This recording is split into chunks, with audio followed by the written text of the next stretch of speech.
Security Council has met. American Marines have landed in Lebanon.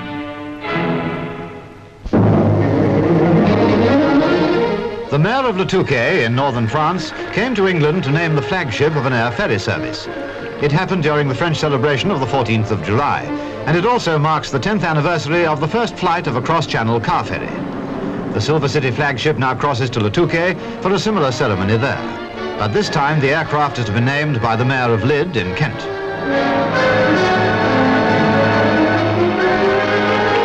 On board the aircraft is the first car ever to use the service. Now its owner has been given a free trip to start his holiday. A friendly gesture on this unique occasion and a chance to reaffirm the entente cordiale.